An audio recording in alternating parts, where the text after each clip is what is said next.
GeM TV நேயர்களுக்கு அன்பான வணக்கம். அதிகாரம் 110 குறிப்பறிதல். 1097வது குறட்பாவை பற்றி நாம் இப்பொழுது சிந்திக்க இருக்கின்றோம். செராச் சிறு சொல்லும் செற்றார் போல் நோக்கும் உறார் போன்று உற்றார் குறிப்பு. செராச் சிறு சொல்லும் செற்றார் போல் நோக்கும் உறார் போன்று உற்றார் குறிப்பு. செராச் சிறு சொல்லும் செற்றார் போல் நோக்கும் உறார் போல் உற்ற குறிப்பு. இந்த குறிப்பறிவர் முகத்தை கொண்டு குறிப்பறிவது, பேச்சை கொண்டு குறிப்பறிவது. காதல் உணர்வு இருக்கிறது அவளுக்கு என்பதை பேச்சை கொண்டு தீர்மானிப்பது. அவள் செயல்பாட்டை, அவள் பார்வையை பார்த்து, அவள் பேசுகின்ற வார்த்தையை பார்த்து கேட்டு தெரிந்து கொள்வது. பார்வையை பார்த்து தெரிந்து கொள்ளும். இருவரும் காதலிக்கிறார்கள் என்பதை எல்லோருக்கும் வெளிப்படுத்தக்கூடாது என்பதற்காக செராச்சிறு சொல்லும். ரொம்ப பழகி இருக்கிறவர்கள் எப்படி பேசுவார்களோ அதே போல் பேசக்கூடாது. ஏனென்றால் நம் காதல் எல்லோருக்கும் தெரிந்துவிடும். நாம் பழகியிருக்கிறோம் என்றாலும் கூட நாம் பேசுகின்ற பேச்சிலே கொஞ்சம் எச்சரிக்கை வேண்டும். தவறாக அவர்கள் எல்லாருக்கும் இது தெரிந்துவிடக்கூடாது. தெரிய வேண்டிய நேரத்தில் தெரிந்தால் போதும், இப்பொழுது தெரிய வேண்டாம் என்று எவ்வளவோ மறைக்கிறார்கள். பேச்சை அடக்குகிறார்கள். நிறைய பேச வேண்டியது அதை கூட சுருக்கமாக பேசுகிறார்கள். அது விரிவாக பேச வேண்டிய பேச்சு தான், அதை கூட சுருக்கமாக பேசுகிறார்கள். செராச்சிறு சொல் செற்றார் போன்று குறிப்பு. செராச்சிறு சொல்லும் செற்றார் போல் குறிப்பும் உறார் போல் உற்றார் குறிப்பு.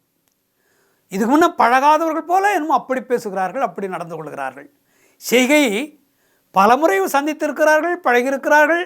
ஆனாலும் கூட இதுவரை பழகாதவர்கள் போல, இதுவரை நேருக்கு நேர் பார்க்காதவர் போல நடிக்கிறார்கள்.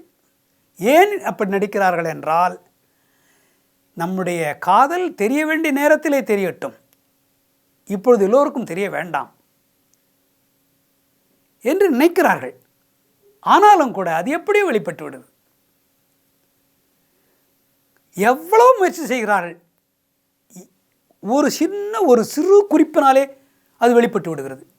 மிகச்சிறிய சிரிப்பினாலே அது வெளிப்பட்டு விடுகிறது. பார்க்கிறவர்கள் கண்டுபிடிப்பார்கள், இப்படி பேசுகிறார்கள், இவர்கள் ஒருவருக்கொருவர் பார்க்கிறார்களா, எப்படி பார்க்கிறார்கள், ஏதாவது சிரிக்கிறார்களா என்று சில பேர் பார்த்து கொண்டே இருப்பார்கள். ஏனென்றால் இவர்கள் இருவரும் வாலிபர்கள், இளைஞர்கள், பருவப்பிள்ளைகள், இளைஞர்கள். எப்படியும் இவர்களுக்குள் காதல் அரும்பலாம் என்று அவர்களுக்குள், ஏனென்றால் அவர்களும் அப்படி பழகி திருமணம் செய்து கொண்டவர்கள் தானே, எல்லோருக்கும் அந்த குணம் இருக்கும். இதை கண்டுபிடிப்பதற்காக பார்த்து உற்று பார்ப்பார்கள்.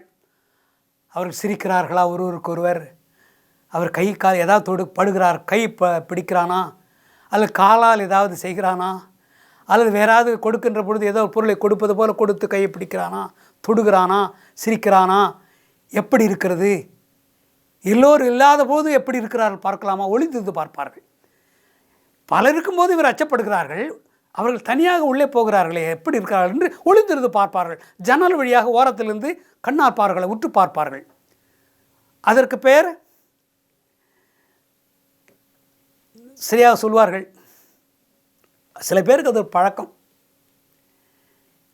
ஒட்டு கேட்பது. ஒட்டு கேட்டுவிட்டு ஊருக்கெல்லாம் டமாரம் அடிப்பார்கள்.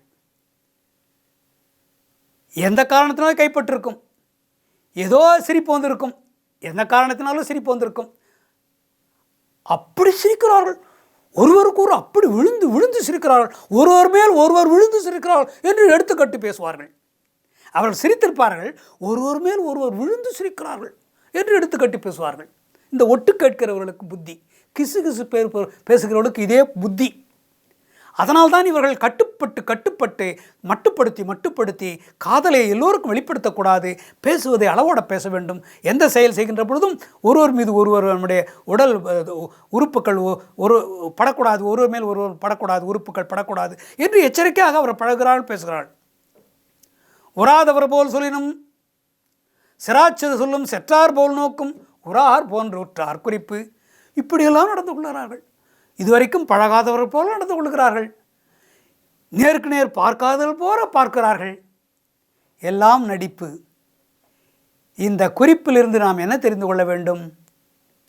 காதலனும் காதலியும் விரைவிலே நாம் இப்படியெல்லாம் எத்தனை காலத்துக்கு மறைத்து மறைத்து பேசுவதை குறைத்து, செயல்படுவதை குறைத்து, ஒருவரோடு ஒருவர் பழகுவதை குறைத்து குறைத்து எத்தனை நாளைக்கு இப்படி வாழ்வது?